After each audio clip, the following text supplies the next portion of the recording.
पूछा नहीं, लेकिन उनकी पत्नी भी 75 पार ही रही होंगी। उम्र के सहज प्रभाव को छोड़ दे तो दोनों करीब करीब फिट थे। बुजुर्ग की पत्नी खिड़की की ओर बैठी थी, बुजुर्ग बीच में और मैं सबसे किनारे वाली सीट पर था।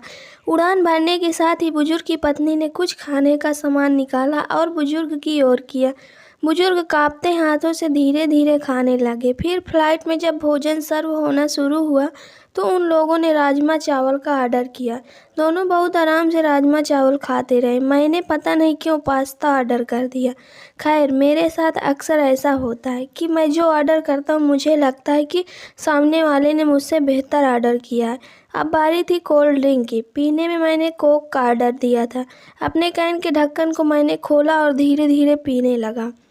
बुजुर्ग ने कोई जूस लिया था।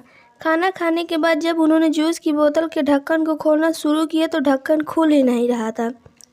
बुजुर्ग कांपते हाथों से उसे खोलने की कोशिश कर रहे थे। मैं लगातार उनकी ओर देख रहा था। मुझे लगा कि ढक्कन खोलने में उन्हें मुश्किल हो आ रही है, तो मैंने शिष्टाचार हेतु कहा कि लाइए मैं खोल देता हूँ।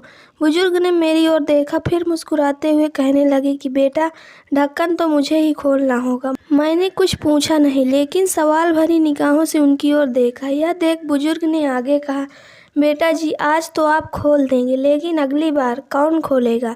इसलिए मुझे खुद खोलना आना चाहिए। उनकी पत्नी भी अपने पति की ओर देख रही थी।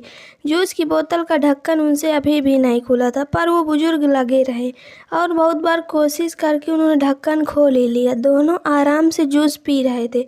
मुझे दिल्ली से गोवा की इस उड़ान में ज़िंदगी का एक सबक मिला। बुजुर्ग ने मुझे बताया कि उन्होंने ये नियम बना रखा है कि अपना हर काम वो खुद करेंगे।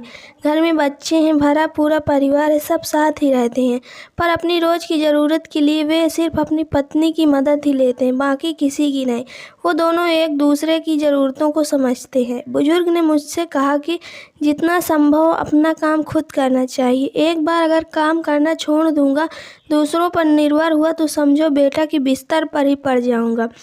फिर मन हमेशा यही कहेगा कि ये काम इससे करा लूँ, वो काम उससे। फिर तो चलने के लिए भी दूसरों का सहारा लेना पड़ेगा। अभी चलने में पाँव कांपते हैं, खाने में भी हाथ कांपते हैं, पर जब तक आत्मनिर्भर रह सको, रहना चाहिए। हम गोवा जा रहे हैं, 2 दिन वहीं रहेंगे। हम महीने में 1-2 बार ऐसे ही घूमने निकल जाते हैं। बेटे बहू कहते हैं कि अकेले मुश्किल होगी, पर उन्हें कौन समझाए कि मुश्किल तो तब होगी जब हम घूमना फिरना बंद करके खुद को घर में कैद कर लेंगे। पूरी ज़िंदगी खूब काम किया, अब सब बेटों को देकर अपने लिए महीने के पैसे तय कर रखे हैं और हम दोनों उसी में आराम से घूमते हैं। जहाँ जाना होता है एजेंट टिकट बुक करा देते हैं। घर पर टैक्सी आ जाती, वापसी में एयरपोर्ट पर भी टैक्सी आ जाती। होटल में कोई तकलीफ होनी नहीं। स्वास्थ्य उम्र अनुसार एकदम ठीक है। कभी कभी जूस की बोतल ही नहीं खुलती, पर थोड़ा दम लगाओ तो वो भी खुल ही जाती है। मेरी तो आंखें ही खुली की खुली रह गई।